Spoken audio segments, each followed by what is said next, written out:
teman-teman semua, selamat datang kembali di podcast Mekanika Fluida.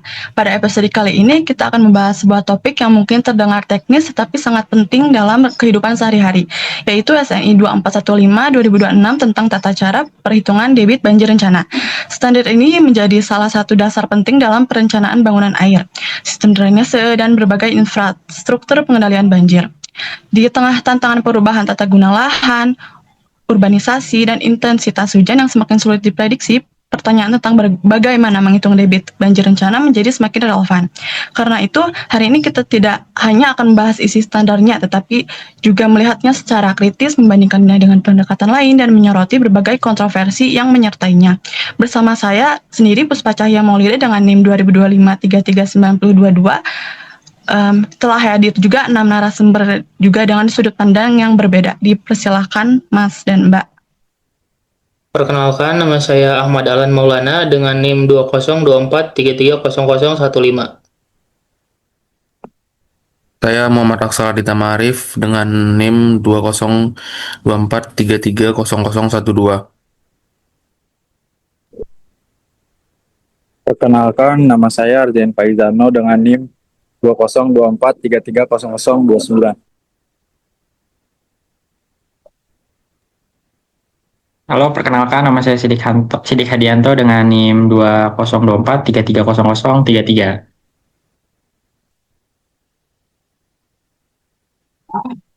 Halo, perkenalkan nama saya Mutiara Intan Permatasari dengan NIM 2024330002. Halo, perkenalkan nama saya Rahyu Aryani Putri dengan nomor NIM 2024330001.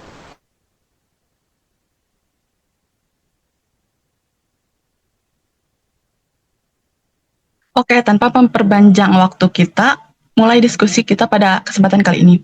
Sebelumnya kita masuk ke pembahasan yang mendalam dulu nih. Saya ingin mulai dari pertanyaan paling mendasar dulu. Sebenarnya apa yang dimaksud dengan debit banjir rencana sih?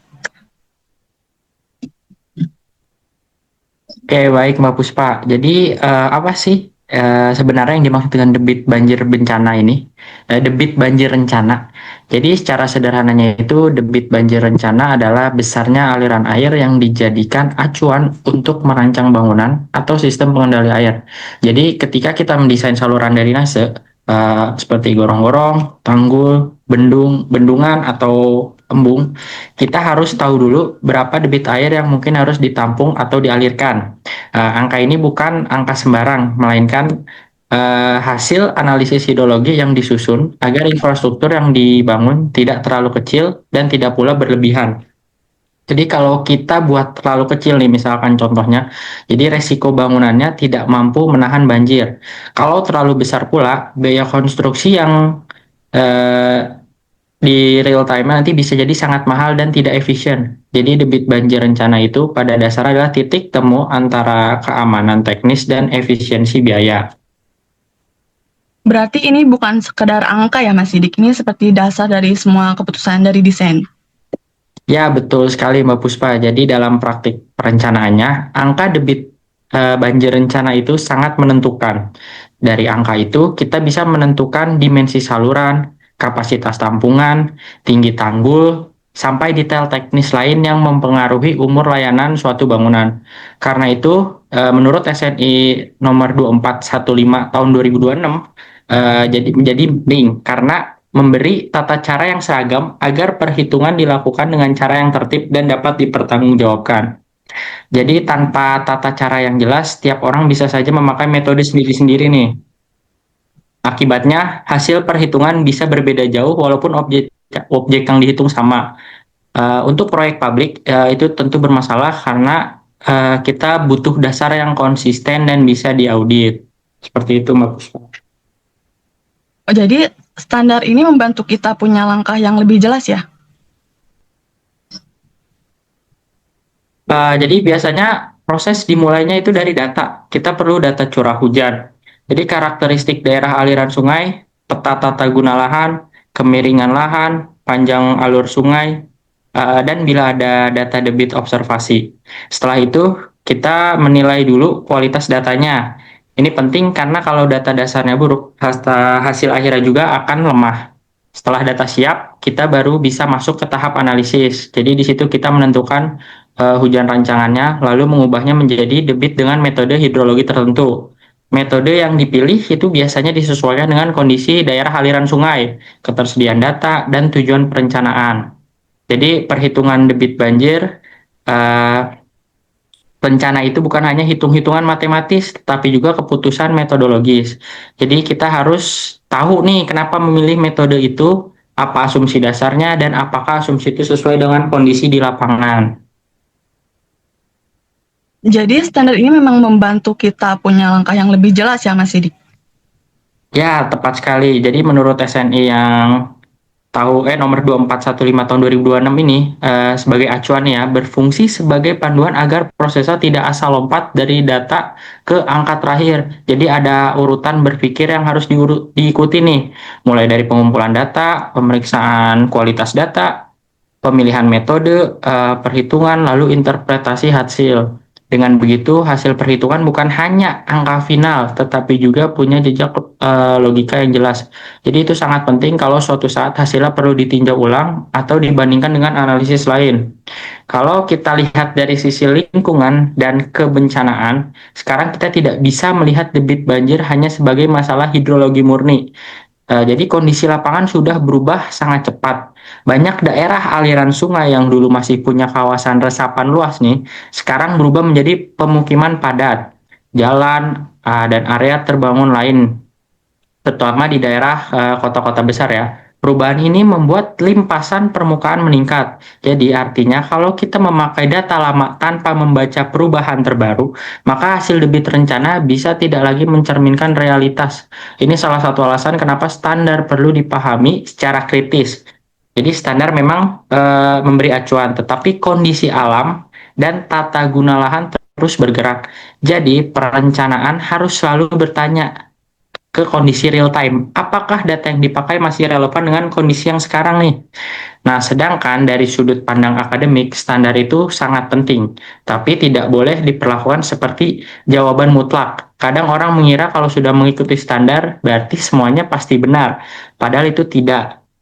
Jadi dalam hidrologi ada ketidakpastian yang tidak bisa dihapus sepenuhnya nih Mbak Puspa. Misalnya, data hujan mungkin hanya tersedia untuk jangka waktu tertentu, bisa jadi data itu belum cukup panjang untuk menangkap kejadian ekstrim. Bisa juga ada perubahan pola hujan yang belum tercermin di catatan historis.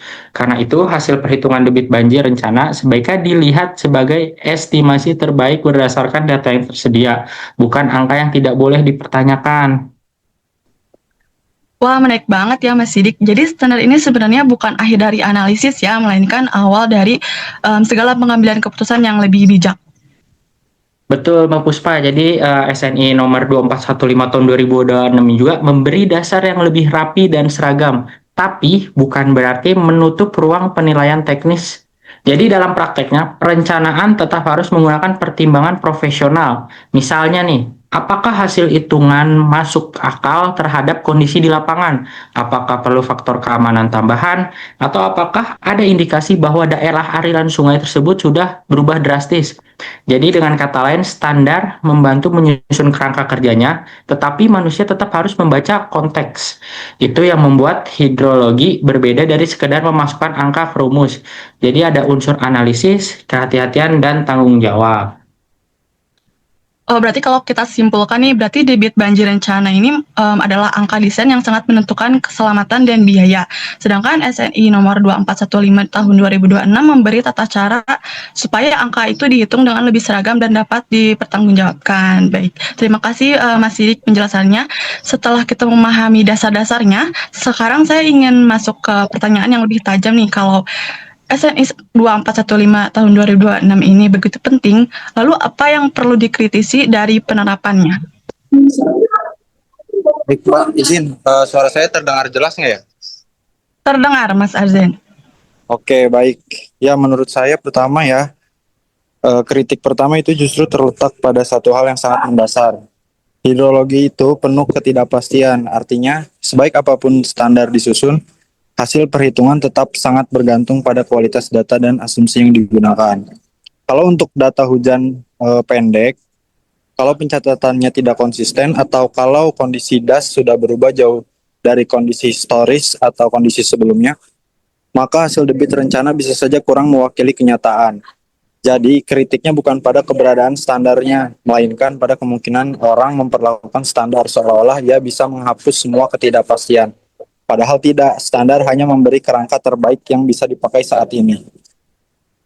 Berarti masalahnya memang ada pada cara standar dipahami dan dipakai ya, Mas? Ya betul, jadi seringkali di lapangan angka hasil perhitungan dianggap final. Padahal seharusnya itu masih perlu dikaji. Apakah nilainya wajar, apakah sesuai dengan pengalaman banjir di lokasi tersebut, dan apakah ada catatan banjir besar yang tidak tercermin dalam data. Pertanyaan-pertanyaan tersebutlah yang penting. Kalau tidak diajukan, maka standar bisa berubah dari alat bantu menjadi semacam formalitas administrasi saja. Secara dokumen mungkin lengkap, tapi secara substansi belum tentu kuat. Dalam pekerjaan perencanaan, ada tekanan yang cukup besar untuk menghasilkan dokumen dengan cepat. Akibatnya, kadang yang terjadi adalah perhitungan dilakukan ala kadarnya, lalu hasilnya langsung dipakai. Padahal, debit rencana banjir bukan angka kecil yang bisa diputuskan secara ringan. Kalau angka itu salah, dampaknya bisa sangat mahal. Bangunan bisa underdesign, artinya kapasitasnya kurang. Tapi kalau terlalu konservatif, proyek menjadi boros. Ini dilema yang nyata karena kritik terhadap standar bukan berarti menolak standar, tetapi memastikan penerapannya benar-benar cermat dan tepat. Kalau kita lihat dari sisi lingkungan dan perubahan iklim nih, apa sih kritik yang paling sering muncul, Mas? Nah, yang paling sering saya soroti adalah kecenderungan memakai pendekatan historis seolah-olah masa lalu selalu cukup untuk menjelaskan masa depan. Padahal kita tahu pola hujan sedang berubah, intensitas kejadian ekstrim meningkat di banyak tempat, dan tata guna lahan terus berubah. Kalau standar terlalu bergantung pada data historis tanpa pembacaan ulang atau kajian ulang terhadap kondisi terbaru, maka ada resiko kita meremehkan banjir ekstrim. Selain itu, standar teknis seringkali fokus pada keamanan struktur, tetapi belum tentu cukup menyoroti dampak ekologis dan sosialnya. Misalnya, bagaimana desain pengendali banjir memengaruhi ruang air, daerah resapan, atau masyarakat yang tinggal di sekitar sistem sungai. Jadi kritiknya adalah, jangan sampai perhitungan debit banjir rencana hanya berhenti pada angka, lalu lupa pada konteks lingkungan yang lebih luas. Sedangkan dari sisi kebijakan, saya melihat tantangannya ada pada keseimbangan antara keseragaman dan fleksibilitas. Standar memang harus seragam agar ada acuannya, tapi setiap daerah kan memiliki karakter yang berbeda-beda. Das di wilayah perkotaan tentu berbeda dengan das yang ada di daerah pegunungan atau pedesaan. Karena hal tersebut, kalau standar dibaca terlalu kaku, ia bisa kurang responsif terhadap keseragaman kondisi. Namun kalau terlalu longgar juga, kita dapat kehilangan kepastian teknis. Disinilah kritik konstruktif dibutuhkan. Jadi bagaimana standar harus dipakai sebagai dasar, tetapi tetap membuka ruang untuk penyesuaian profesional yang bisa dipertanggungjawabkan. Baik, Mas Arzan. Jadi memang ada ketegangan antara standar yang seragam dan kenyataan di lapangan yang sangat beragam ya? Ya, dan hal tersebut pasti selalu ada ya Mbak. Di atas kertas, kita pasti inginlah semua orang memakai metode yang sama agar hasilnya bisa dibandingkan. Namun di lapangan, kondisi hidrologi, morfologi, data, dan risiko sangat berbeda-beda. Maka tantangannya adalah bagaimana membuat standar yang cukup kuat sebagai acuan, tapi tidak terlalu kaku juga. Ini yang menyebabkan kompetensi perencana tetap penting. Standar tidak bisa bekerja sendirian tanpa interpretasi yang teknis. Kalau saya melihat kritik lain yang sering muncul itu di kalangan akademik, yaitu masih adanya kecenderungan memisahkan data, model, dan realitas. Kadang beberapa orang sangat percaya Mbak pada keluaran model, tetapi kurang menanyakan apakah model itu benar-benar mewakili di lapangan. Nah, dalam konteks SNI 2415 tahun 2026, kalau perhitungan terlalu administratif, maka kita kehilangan dimensi ilmiahnya.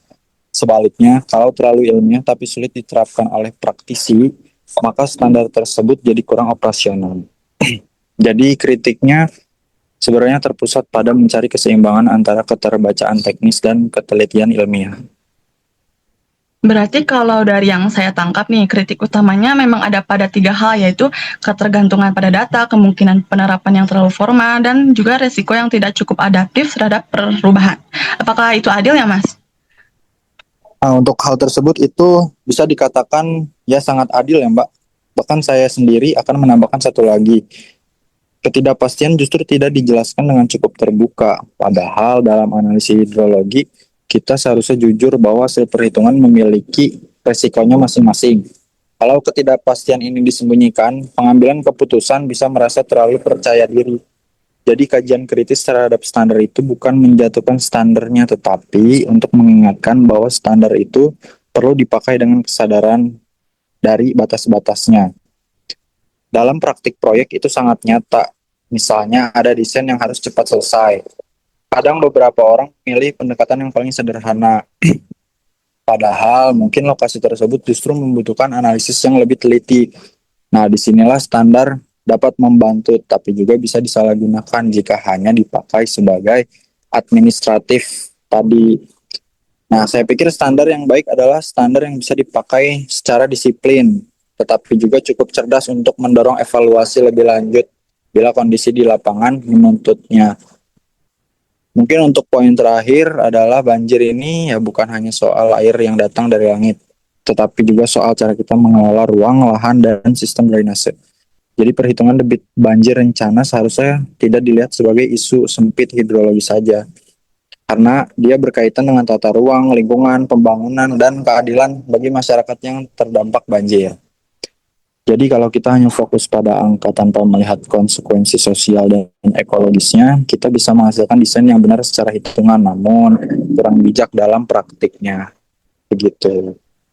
Baik, dari penjelasan Mas Arzen tadi, sejauh ini kita bisa simpulkan nih bahwa SNI 415/2026 memang punya peran penting, tapi penerapannya tetap perlu dikritisi karena data juga bisa terbatas, kondisi lapangan bisa berubah, dan keputusan teknis juga tidak boleh dilepaskan dari konteks lingkungan serta sosial. Setelah kita memahami dasar-dasarnya dan membahas kritiknya, sekarang saya ingin masuk ke pertanyaan berikutnya. Kalau dibandingkan dengan pendekatan lain, apa sih posisi SNI 2415 tahun 2026 dalam perencanaan hidrologi ini? Oke, baik, saya lanjut ya, Mbak.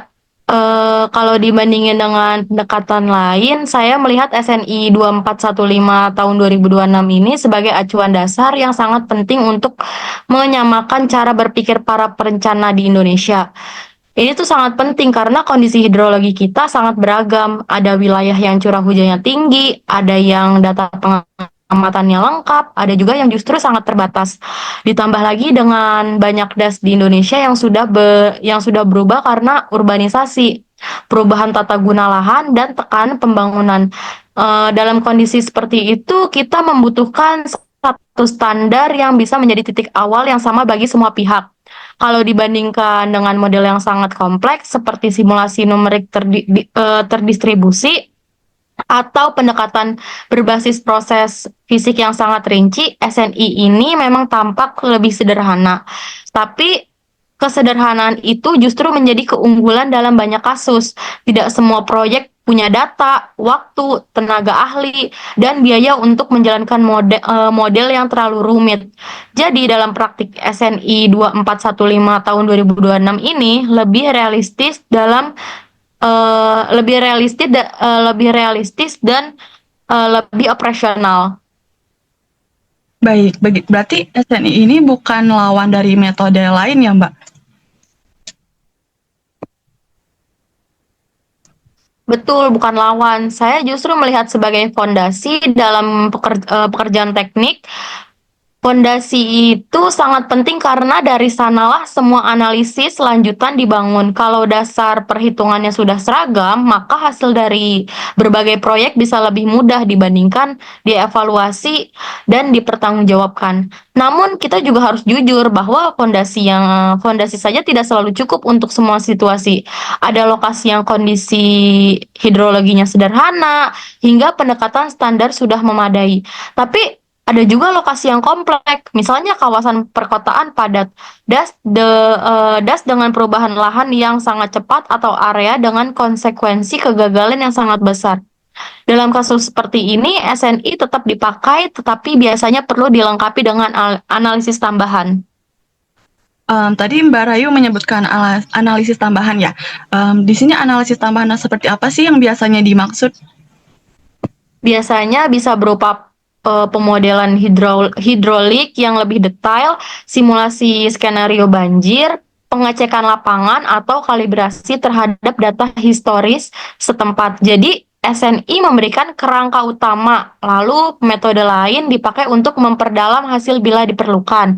Nah, yang menurut saya penting dipahami itu pendekatan komparatif tidak seharusnya membuat kita memilih satu metode dan menolak yang lain secara mutlak.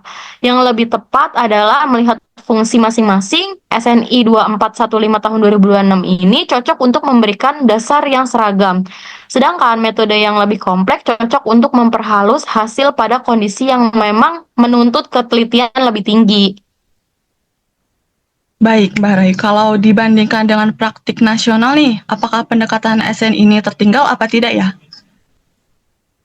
Saya tidak akan menyebutkan tertinggal, saya akan menyebutkan berbeda konteks. Standar internasional sering lahir dari ketersediaan data yang lebih panjang, infrastruktur pengamatan yang lebih padat, dan sistem kelembagaan yang lebih matang. Sementara di Indonesia kita harus bekerja dengan kondisi data dan sumber daya yang sangat bervariasi. Karena SNI 2415 tahun 2026 ini perlu dipahami sebagai pendekatan yang disesuaikan dengan realitas nasional. Ia bukan harus meniru semua pendekatan internasional, tapi harus cukup kuat untuk dipakai secara luas di Indonesia. Dalam arti, standar nasional justru punya nilai penting karena ia membuat metode yang bisa diterapkan secara lebih merata. Jadi kalau dalam kajian komparatif yang paling penting adalah kecocokan terhadap konteksnya ya Mbak Rahayu. Tepat sekali, dalam hidrologi tidak selalu yang paling canggih adalah yang paling tepat. Kadang metode yang lebih sederhana justru juga lebih efektif karena bisa dijalankan dengan data yang tersedia dan masih menghasilkan keputusan yang masuk akal. SNI 2415 tahun 2026 ini menurut saya berbeda pada posisi yang cukup strategis. Ia tidak terlalu rumit sampai sulit dipakai, tetapi juga tidak terlalu sederhana sampai kehilangan dasar ilmiahnya. Itulah yang membuatnya penting sebagai rujukan nasional. Dengan standar ini, kita bisa punya bahasa teknis yang sama. Lalu, di atas kita bisa membangun analisis tambahan sesuai kebutuhan proyek. Kalau gitu bisa dibilang nggak sih kalau SNI ini adalah titik temu antara teori sama prakteknya? Iya benar, itu juga cara paling tepat untuk menggambarkan. Di satu sisi ia membawa dasar ilmiah yang cukup kuat, di sisi lain ia tetap mempertimbangkan realitas lapangan yang seringkali tidak ideal. Dalam dunia teknik, terutama hidrologi, keseimbangan seperti ini sangat penting. Kalau terlalu teoritis, standar jadi sulit dipakai. Kalau terlalu praktis tanpa dasar ilmiah yang cukup, hasilnya bisa lemah. Nah, SNI 2415 tahun 2026 ini mencoba berdiri di tengah, cukup ilmiah untuk dipertanggungjawabkan, cukup praktis untuk diterapkan. Karena itulah saya menilai perannya sangat penting dalam perencanaan sumber daya air di Indonesia. Baik, terima kasih penjelasannya Mbak Rahayu. Setelah kita membahas dasar dan perbandingannya nih, saya ingin masuk ke bagian yang lebih sensitif.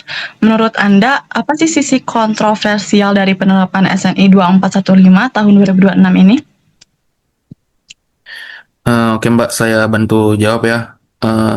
Kalau kita bicara kontroversi, menurut saya yang paling utama itu adalah soal ketidakpastian yang seringkali tidak terlihat di permukaan. Banyak orang ingin angka debit banjir rencana yang tampak pasti, padahal kenyataannya hidrologi itu sangat dinamis. Curah hujan berubah, tata guna lahan berubah, daerah resapan menyusut, dan pola kejadian ekstrim juga makin sulit diprediksi.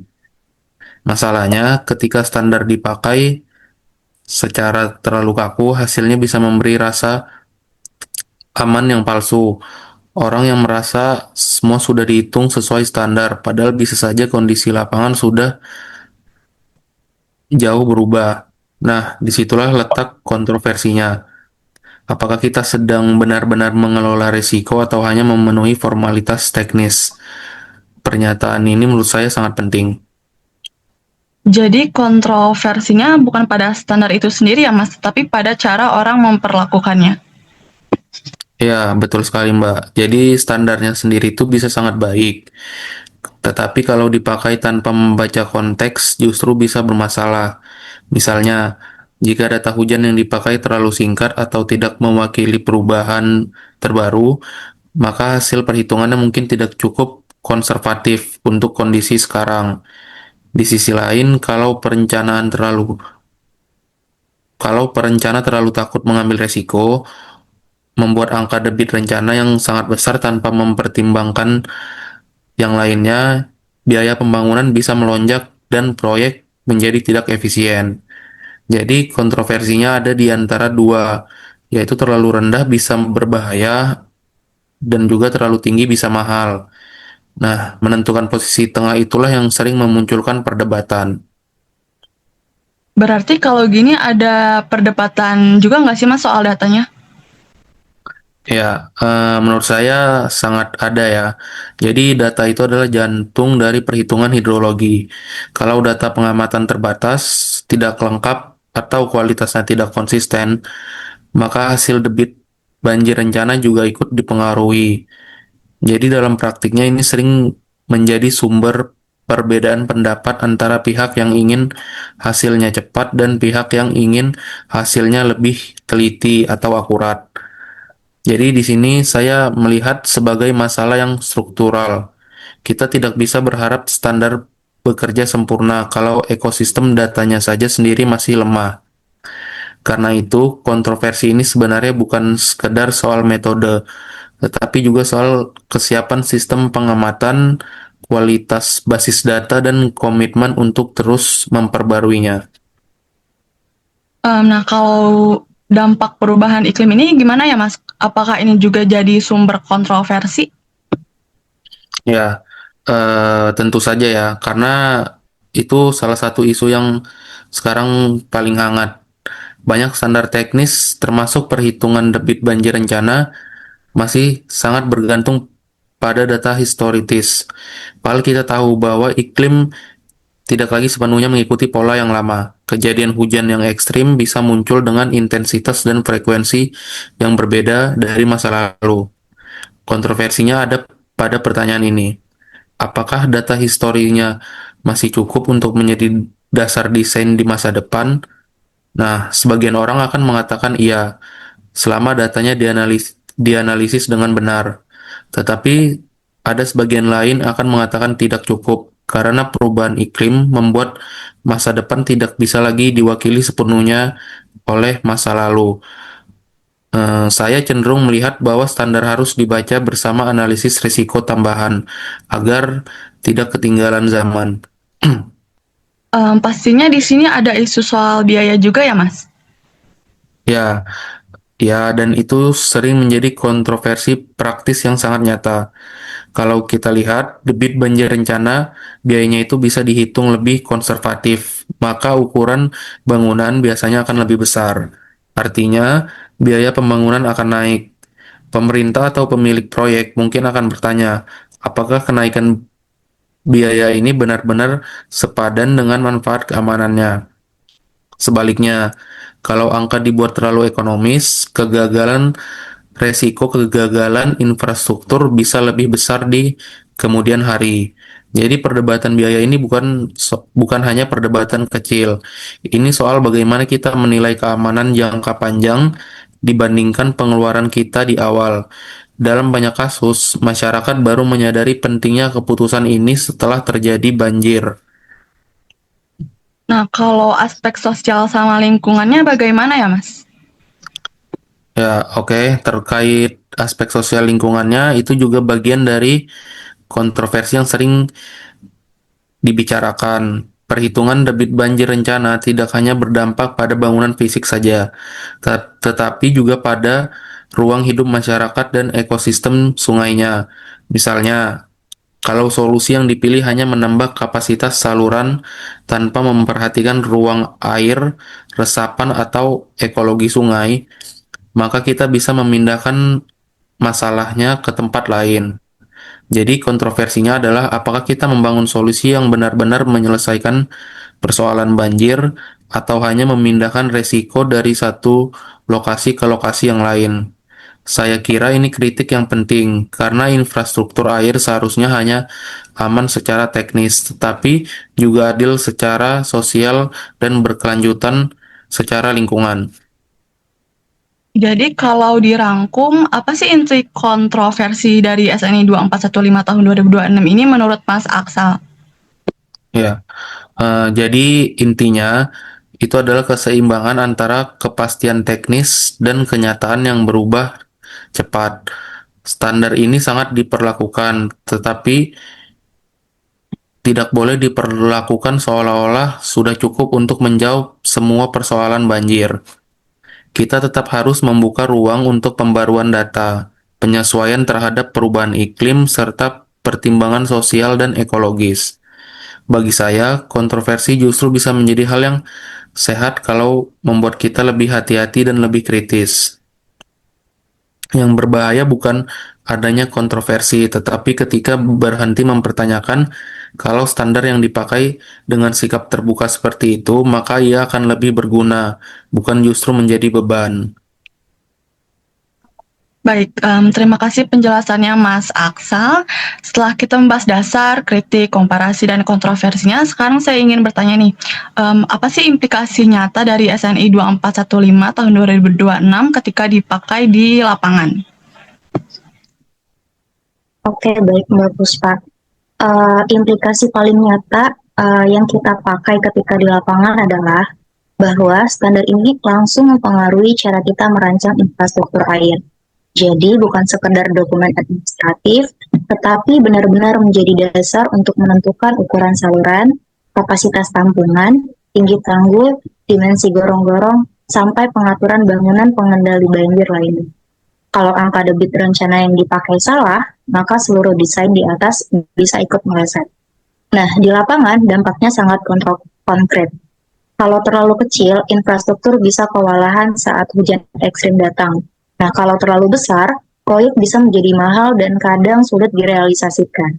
Jadi, implikasi praktisnya adalah standar ini membantu kita membuat keputusan yang lebih terukur, tapi juga menentukan ketelitian yang paling tinggi dari perencanaan.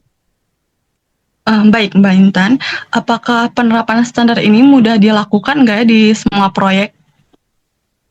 Tentu tidak selalu ya Mbak, di proyek yang datanya lengkap dan lokasi daerah aliran sungainya relatif jelas, penerapannya mungkin lebih lancar, akan tetapi di banyak kasus, terutama di daerah yang datanya terbatas, kita harus bekerja lebih teliti nih. Kadang data hujan tidak panjang, kadang catatan debit tidak tersedia, kadang kondisi lahan sudah berubah jauh dari data lama. Nah, dalam situasi seperti itu, standar tetap berguna sebagai pijakan awal, tetapi perencanaan harus melakukan penilaian tambahan. Misalnya, dengan membandingkan beberapa pendekatan, mengecek kondisi lapangan, atau menyesuaikan hasil hitungan dengan pengalaman banjir setempat. Nah, jadi di lapangan, standar bukan sesuatu yang dipakai secara mekanis, melainkan harus diinterpretasikan dengan cermat. Berarti di sini kemampuan perencanaan juga sangat menentukan ya, Mbak? Betul sekali. Nah, standar yang baik tetap membutuhkan orang yang memahami cara membacanya. Saya sering melihat bahwa masalah di lapangan bukan karena standarnya buruk, akan tetapi karena penerapannya yang kurang tepat. Nah, kalau perencanaan hanya menyalin angka tanpa memahami proses di baliknya, maka hasilnya bisa keliru. Sebaliknya, kalau perencanaan memahami logika hidrologinya, dia bisa melihat kapan hasil hitungan masih masuk akal dan kapan perlu ditinjau ulang. Jadi, implikasi penting dari SNI ini adalah meningkatkan kebutuhan akan kompetensi teknis. Standar saja tidak cukup tanpa SDM yang benar-benar paham. Nah, Mbak, gimana sih implikasinya kalau terhadap biaya sama waktu proyek? Itu juga sangat nyata ya Mbak. Kalau standar diterapkan dengan konservatif, mungkin desain jadi lebih besar dan biayanya naik. Di satu sisi, ini bisa dianggap beban, tetapi di sisi lain, biaya tambahan itu seringkali merupakan investasi untuk mengurangi resiko kerugian yang jauh lebih besar di kemudian hari. Sebaliknya, kalau hasil perhitungannya terlalu ditekankan agar proyek murah, risiko jangka panjang bisa jauh lebih mahal. Kita harus ingat bahwa banjir bisa merusak jalan, jembatan, saluran, pemukiman, bahkan fasilitas publik. Jadi biaya awal yang sedikit lebih tinggi kadang justru lebih rasional jika dibandingkan dengan potensi kerusakan akibat desain yang terlalu minimalis. Jadi apakah standar ini juga berdampak ya pada proses pengambilan keputusan antar instansi? Tentu sangat berdampak ya Mbak ya, karena ada acuan yang sama, komunikasi antar instansi jadi lebih mudah. Pemerintahan, konsultan, pengawas, dan pelaksana lapangan bisa bicara dengan dasar yang sama. Itu penting sekali, terutama dalam proyek yang melibatkan banyak pihak. Kalau tidak ada standar yang jelas, sering muncul perbedaan tafsir. Satu pihak merasa desainnya sudah cukup, pihak lain merasa masih kurang aman nih. Dengan SNI 2415 tahun 2026 ini, setidaknya semua pihak punya rujukan awal yang sama. Tentu saja masih bisa ada diskusi teknis, tetapi diskusinya menjadi lebih terarah.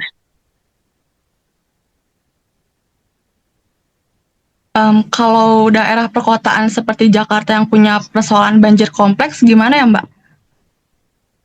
Di kota besar seperti Jakarta contohnya ya, implikasinya justru semakin penting. Banjir di kawasan urban bukan hanya akibat hujan, tetapi juga dipengaruhi oleh sistem drainase, tata guna lahan, kepadatan bangunan, sedimentasi, dan kadang juga kapasitas sungai yang sudah terbatas. Dalam situasi seperti itu, debit banjir rencana menjadi salah satu dasar utama, tetapi bukan satu-satunya pertimbangan. Jadi, di lapangan, standar ini harus dipadukan dengan pendekatan lain yang lebih kontekstual. Misalnya, evaluasi jaringan drainase existing, kapasitas pompa, kondisi saluran, dan pola benangan. Kalau tidak, hasil perhitungan bisa benar secara hidrologi, akan tetapi belum tentu cukup menjawab masalah banjir urban yang sangat kompleks. Jadi kalau dirangkum nih Mbak Intan, implikasi lapangan dari SN ini bukan hanya teknis, tapi juga menyangkut kompetensi, biaya, koordinasi, dan konteks wilayahnya ya. Betul sekali Mbak Puspa, saya justru melihat SNI 2415 tahun 2026 ini sebagai alat yang sangat penting untuk merapikan proses perencanaan, tetapi efektivitasnya sangat ditentukan oleh cara kita menerapkannya. Di lapangan yang dibutuhkan bukan hanya sekadar kepatuhan pada dokumen, melainkan pemahaman yang utuh tentang kondisi nyata. Kalau standar dipakai dengan benar, hasilnya bisa sangat membantu. Tapi kalau dipakai tanpa analisis lapangan yang memadai, maka standar itu bisa kehilangan maknanya. Jadi, implikasi utamanya adalah perencanaan banjir harus semakin ilmiah, semakin cermat, dan semakin bertanggung jawab. Baik, terima kasih penjelasannya Mbak Intan. Setelah kita membahas semua sisi tadi, saya ingin menutup dengan pertanyaan yang lebih reflektif nih. Menurut Anda, apa makna utama dari SNI 2415 tahun 2026 bagi dunia teknik dan masyarakat? Oke, baik Mbak. Bagi saya rasa makna utamanya adalah bahwa standar ini mengingatkan kita kalau perhitungan debit banjir ini bukan sekadar pekerjaan angka, tapi bagian dari tanggung jawab publik. Kita tidak sedang menghitung air demi angka itu sendiri, melainkan untuk memastikan infrastruktur yang dibangun benar-benar efisien dan bisa melindungi masyarakat. Di situ letak pentingnya SNI 2415 tahun 2026. Ia memberi dasar yang lebih rapi dan seragam, tetapi sekaligus mengingatkan bahwa keputusan teknik selalu punya dampak sosial. Kalau perhitungan dilakukan dengan baik, manfaatnya akan sangat besar. Kalau salah, justru dampaknya bisa dirasakan langsung oleh banyak orang. Lalu menurut Mas Ale nih, apa sih pelajaran paling penting yang seharusnya diambil dari pembahasan kita hari ini? Baik, pelajaran paling penting tentunya menurut saya adalah bahwa standar tidak boleh dipahami secara kaku. SNI itu penting, sangat penting, tapi ia tetap harus dibaca dengan kritis. Kita harus melihat kualitas data, perubahan kondisi lapangan, perubahan iklim, dan konteks wilayahnya. Jadi pelajarannya bukan hanya ikuti standar, melainkan pahami standarnya itu sendiri. Karena kalau seseorang hanya mengikuti prosedur tanpa mengerti logikanya, hasilnya justru bisa jadi kurang tepat. Tapi kalau dia memahami alasan di balik setiap langkah, maka standar bisa menjadi alat yang sangat kuat untuk membantu pengambilan keputusan seperti itu, Mbak. Baik, menurut Mas Alan, standar ini cukup nggak ya menjawab tantangan banjir di masa depan? Kemudian, Saya kira cukup sebagai dasar ya, tetapi belum tentu cukup sebagai jawaban akhir. Tantangan banjir ke depan ini akan semakin kompleks karena perubahan iklim, urbanisasi, penurunan kualitas lahan, resapan, dan juga tekanan pembangunan yang terus bertambah. Karena itu SNI 2415 tahun 2026 ini sangat berguna sebagai pondasi, tetapi kita tetap membutuhkan pembaruan data, evaluasi berkala, dan juga pendekatan tambahan bila kondisi menuntut. Dengan kata lain, standar ini bukan titik akhir, melainkan titik awal yang harus terus dikembangkan. Kalau kita memakai dengan cara yang adaptif, maka ini akan sangat relevan. kalau Mas Alan diminta memberi pesan singkat nih untuk para mahasiswa, praktisi, atau pembuat kebijakan yang mendengar podcast ini, apa sih yang akan Anda sampaikan? Tentu saya akan bilang seperti ini, jangan melibatkan debit banjir rencana sebagai angka yang jauh dari kehidupan sehari-hari. Di balik angka itu ada keselamatan warga, ketahanan infrastruktur, dan juga kualitas pengelolaan ruangan. Jadi setiap perhitungan harus dilakukan dengan serius, dengan data yang baik, dan juga dengan kesadaran bahwa hasilnya akan berdampak nyata. Untuk mahasiswa khususnya, ini penting sebagai latihan berpikir kritis. Untuk praktisi, ini penting sebagai dasar kerja yang bertanggung jawab. Untuk pembuat kebijakan, ini penting agar keputusan yang diambil tidak hanya cepat, tapi juga aman dan berkelanjutan. Baik, jadi bisa dikatakan bahwa SNI 2415 tahun 2026 ini bukan hanya dokumen teknis ya, tapi juga bagian dari upaya membangun ketahanan terhadap banjir. Tentu, Mbak. Saya bahkan melihatnya sebagai salah satu alat yang cukup baik untuk membangun budaya perencanaan yang lebih matang. Kalau kita serius pada tahap perhitungan, maka kita sedang mengurangi resiko kesalahan di tahap pelaksanaan dan juga operasi. Itu artinya kita tidak hanya membangun infrastruktur, tetapi juga membangun rasa aman. Dan pada akhirnya, itulah tujuan besar dari setiap standar teknis. Bukan sekedar mematuhi aturan, tetapi dapat menciptakan hasil yang benar-benar bermanfaat bagi masyarakat. Baik, terima kasih penjelasannya Mas Alan dan teman-teman semua. Baiklah, tidak terasa sudah sampai di akhir sesi diskusi kita hari ini. Terima kasih juga kepada seluruh narasumber yang telah menyempatkan waktu untuk berdiskusi bersama membahas terkait dengan SNI 2415 tahun 2026 tentang tata cara perhitungan debit banjir rencana. Mulai dari dasarnya SNI ini, kajian kritis, kajian komparatif, dan aspek kontroversinya. Jadi seluruh diskusi ini kita belajar juga bahwa SNI ini bukan sekedar panduan menghitung debit banjir rencana, tetapi juga cermin dari bagaimana kita memandang resiko, tanggung jawab, dan keselamatan publik. Sekian dari kami. Sekian dari saya, terima kasih. Sampai jumpa di episode berikutnya.